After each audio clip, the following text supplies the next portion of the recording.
नमस्कार शेतकरी राजांनो, स्वागत आहे तुमचे आपली सरकारी योजना या मराठी चॅनलमध्ये। तर आजचा आपला विषय आहे यशवंतराव चव्हाण मुक्त वसाहत योजना। मिळणार 1,20,000 पर्यंत अनुदान। यशवंतराव चव्हाण मुक्त वसाहत योजना ही भटक्या व विमुक्त जाती जमातींच्या लाभार्थ्यांसाठी राबविली जाणारी एक योजना आहे। या योजनेअंतर्गत पात्र लाभार्थ्यांना घरकुलाचा लाभ देण्यात येणार आहे।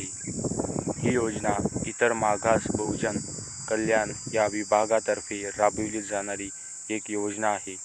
या योजनेचा मुख्य उद्देश म्हणजेच विमुक्त जाती व भटकत्या जमाती यांना स्वतःचे घर उपलब्ध करून देणे आहे। जर लाभार्थ्याला राहण्यासाठी चांगले घर असेल तर तो योग्य प्रकारचे जीवन जगू शकतो, परंतु या जाती जमातीमध्ये बरेच असे लाभार्थी असते ज्यांना स्वतःचे घर नसते आणि ती स्वतःचे घर बांधण्यासाठी सक्षम नसतात।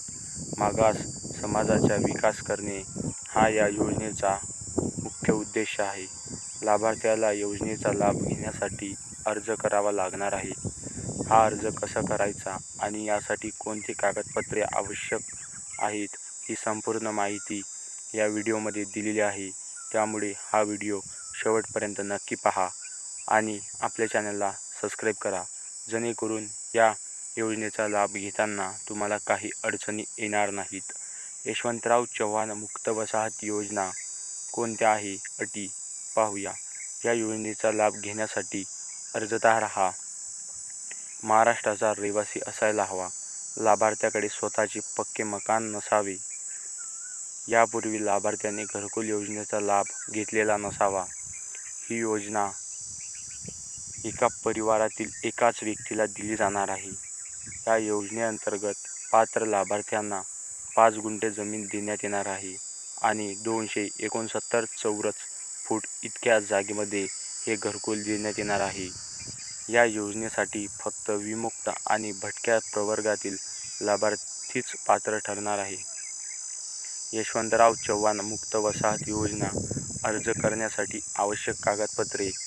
ज्या लाभार्थ्याला या योजनेचा लाभ घ्यायचा आहे त्याला काही कागदपत्रे अर्ज करताना आवश्यक लागणार आहे। हे कागदपत्रे बघा खालीलप्रमाणे सांगतो तसे आहेत: लाभार्थ्याचे पॅन कार्ड, आधार कार्ड, रहिवासी प्रमाणपत्र, जातीचे प्रमाणपत्र, वार्षिक उत्पन्न प्रमाणपत्र ज्यामध्ये लाभार्थ्याचे वार्षिक उत्पन्न हे 1 लाखापेक्षा कमी असावे, मोबाईल क्रमांक, स्टॅम्प पेपर, शपथपत्र, बँक पासबुक झेरॉक्स, लाभार्थ्याचा ईमेल ID आणि फोटो। वरील ही सर्व कागदपत्रे लाभार्थ्याला अर्ज करताना आवश्यक लागणार आहे।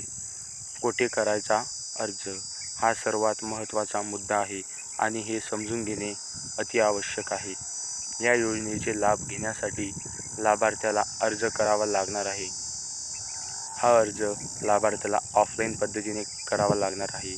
या योजनेसंदर्भात सध्या तरी कुठल्याही प्रकारची ऑनलाईन अर्ज सुरू करण्यात आलेली नाही। जर तुम्हाला या योजनेसाठी अर्ज करायचा असेल तर जिल्ह्याच्या ठिकाणी समाज कल्याण या कार्यालयामध्ये लाभार्थ्याला भेट द्यावी लागणार आहे आणि या ठिकाणी लाभार्थ्याला अर्ज सादर करावा लागणार आहे। अशीच नवनवीन अपडेट्ससाठी आपल्या चॅनलला